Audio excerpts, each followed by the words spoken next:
What's up, gamer? Coops here. Today we're taking a look at Naraka Bladepoint. It's a free-to-play battle royale style game focused on melee combat. You can find this on PlayStation 5, PC, as well as the Xbox consoles. They do, from what I understand, have plans to bring this to the PlayStation 4, but I don't think that there's a specific date that they have lined up for that. Hopefully it's sooner rather than later, so that PS4 gamers can get in on the action. I've been playing probably about 5 or 6 hours into this game so far, and I've been enjoying my time with it, so thought why not make a video kind of going over some of the basics, see if this is worth your time. I like that they've put a fun twist on the kind of classic battle royale genre by focusing more on the melee combat. The pacing, you might notice, is a little bit different than some of those other games. Not to say that it's not fast-paced, but it just seems like in the early game and mid-game, things are a little bit slower paced. But when action's happening, like when you're getting into the fights, it's definitely fast-paced in that sense, and you can find yourself getting eliminated pretty quickly if you're not careful. So you start out by choosing your spawn location, and I think there's multiple maps that you can hop into, and after choosing where you want to start, it'll kind of give you an idea of what other players or how many other players are going to be spawning in that same area. I like this, mechanic because it'll help if you like to get right into the action and you want to start off surrounded by other opponents to kind of get into some fights early on. You can really kind of strategize that way, but it also helps if you're somebody who wants to maybe take their time a little bit, get some gear before getting into any engagements. Maybe you find a location on the map that's less densely populated. So I like that aspect. And then you also start by choosing your character that you're going to play as. I think currently they have 17 different characters to choose from. I'm pretty sure that they just added one recently. And along with that, I think that you start with 4 different characters. Like there's 4 characters that everybody has access to. And then you'll get an unlock token. I think it's called a hero coin, basically. Or hero coins, rather. And so you can use this unlock token to pick a character of your choice. And I don't know specifically what it is that unlocks this for you. It could be like after you've played a match or two that you rank up and you get this, or it might be like a daily login, like after your second day of logging into the game, they give it to you.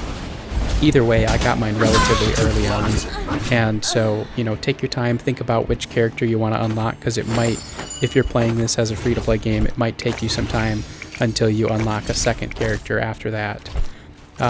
The character I'm playing as here is Tamulk, the Grey Wolf, and it just seemed like an awesome character for me to go with. I kind of base these things on who looks cool, and he looked awesome. He's got a real kind of tribal vibe to him, and I was like, yeah, that's my dude right there. So each character has a unique skill, and then you also have an ultimate ability.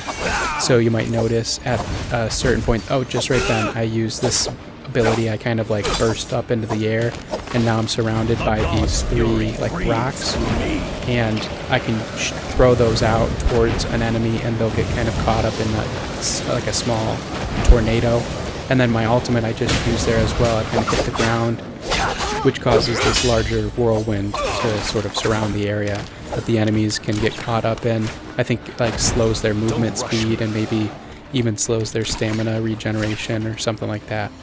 But it's pretty cool. There's all these different unique characters. Most of them, it seems like, kind of have some sort of control over a specific element. So Tamulk here is control of the wind, and I really like that aspect as well. I'm sure that there are guides out there kind of going over the different characters and their abilities, which ones are, better suited to people who are maybe newer at the game, or which ones have more of a higher skill mastery before you can kind of really get the hang of them and use them to their fullest potential. And I think that that's great as well, because there's it'll kind of give you an idea of what their difficulty ranking is, in stars. I think Tamulk's a 2.5 or 3 star when it comes to difficulty, and So yeah, it just kind of fits my play style. I like the character, and so it makes things a little bit, that much more enjoyable when you're out there. You can also customize the character, like what they look like, and it seems like there's a pretty in-depth character customization, like character editor. You can alter the outfit that they're wearing, and you can even unlock skins for your weapons and different things like that. So definitely some in-depth customization in that regard. In the background here, I'm showing it's kind of like a little store that you can come across. And so as you play, you can pick up or you can purchase upgrades to your weapon pouch, your item pouch, and your soul jade pouch. Soul jade is basically like a passive item that you pick up, so you can just kind of switch those out based on which ones kind of suit your play style there as well.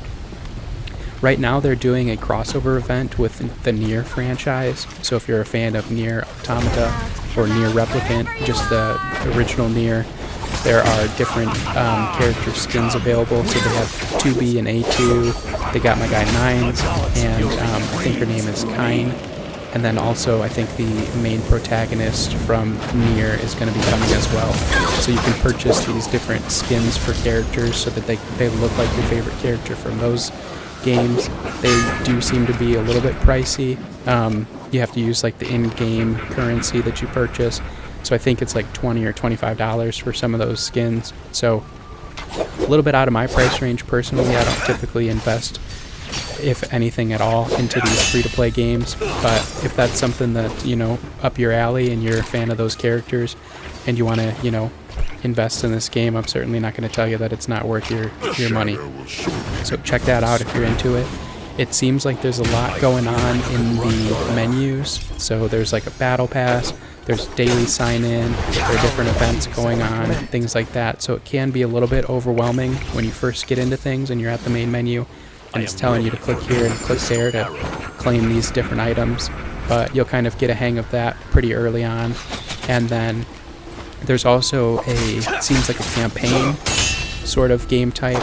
So I'm not sure if all characters are usable in the campaign or if just a select group of the characters are usable. But it does seem like there are a couple of different options for you to kind of get into the game and maybe practice or get some experience before jumping into like a PvP setting, which I think is really great as well, because there is sort of like a learning curve to the combat of this game. As far as combat goes, it's been really a lot of fun. I mean, it's a lot more complex than I thought that it was initially, and there's kind of like it's not just button mashing that's happening. There's like sort of this, I kind of consider it like rock, paper, scissors component happening. So basically you have your standard attack, which is going to be kind of like just a quick flurry of blows. And then you might see in the background here, we're kind of getting this blue outline to our characters. And that's when you do a charge attack. I think it's called a focus attack. And then there's also a deflect mechanic, so like a parry that you have at your disposal.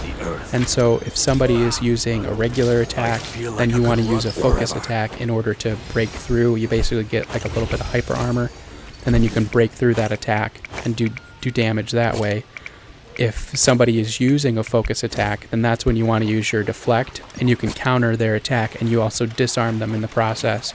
And then if somebody tries to counter you because they think that you're going to do a focus attack, then you want to use your standard attack, and the standard attack will go through the deflect that they're performing. So there's kind of this like, you want to choose the right attack at the moment to get through your opponent's defenses.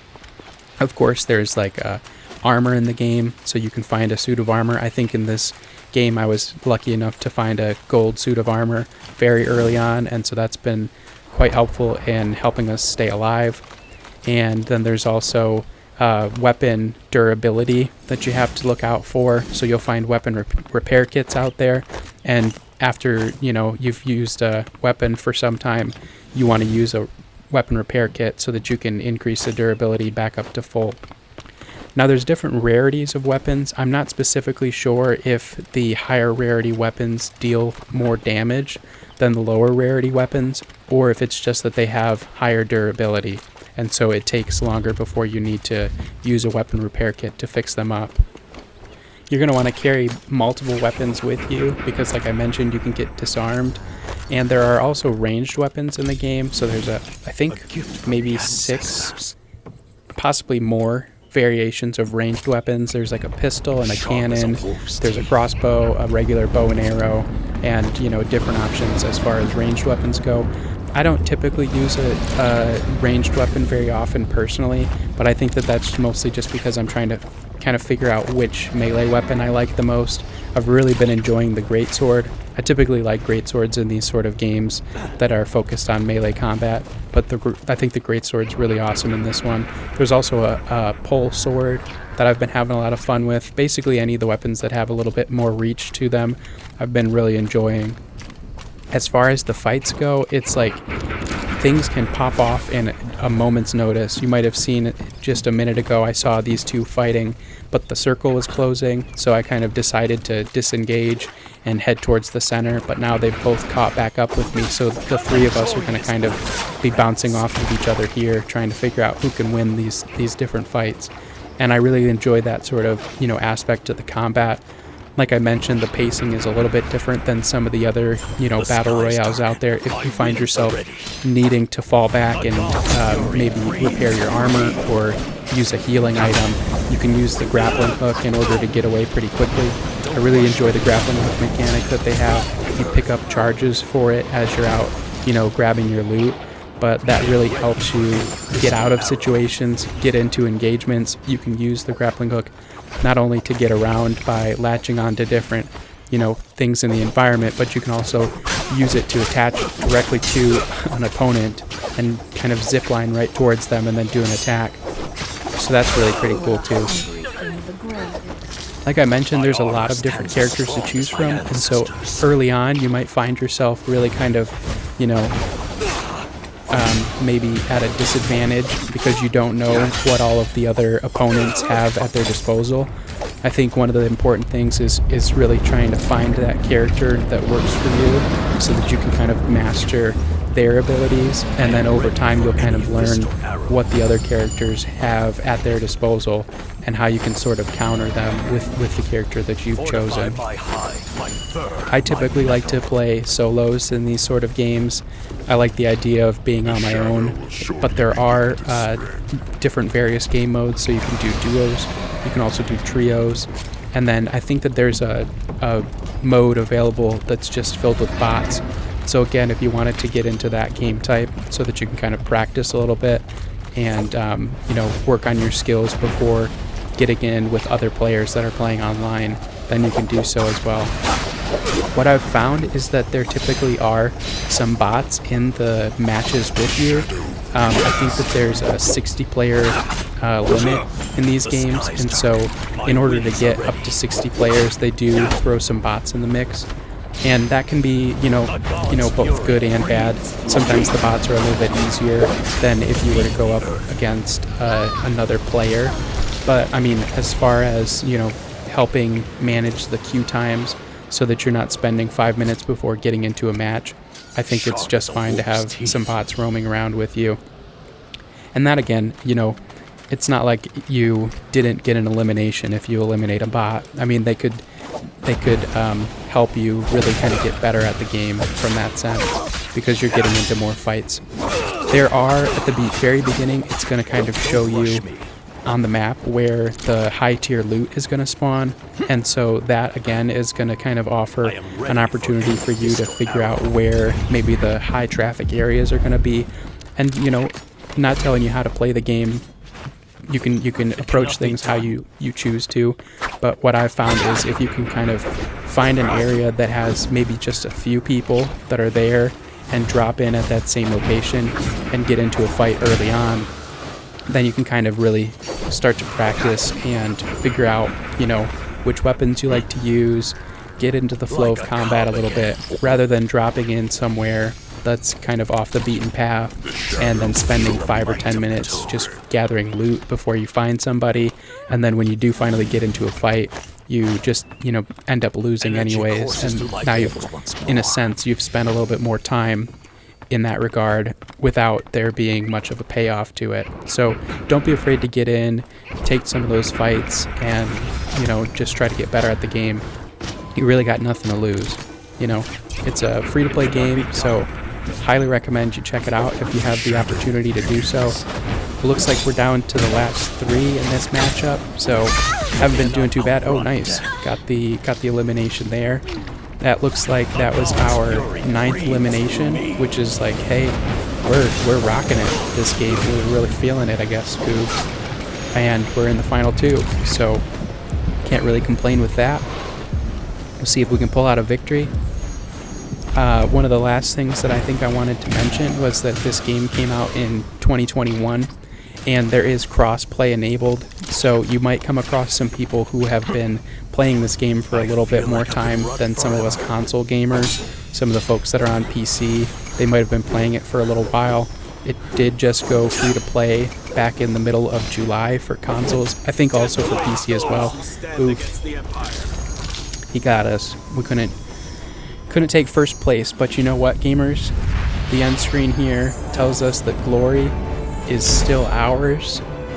I don't know if it always is for the top 2, but look at this. 9 eliminations compared to his 1 elimination. The only person that he took out the whole match was us. 258 damage compared to our 19,000 damage. I mean, come on, gamers. That's an absolute victory in my mind. So go hop on Naraka Bladepoint, check it out for yourself, see if it's something that you want to get into. Really appreciate you stopping by the channel. Hopefully you enjoyed the video. I have been and always will be Coobs. Peace and love.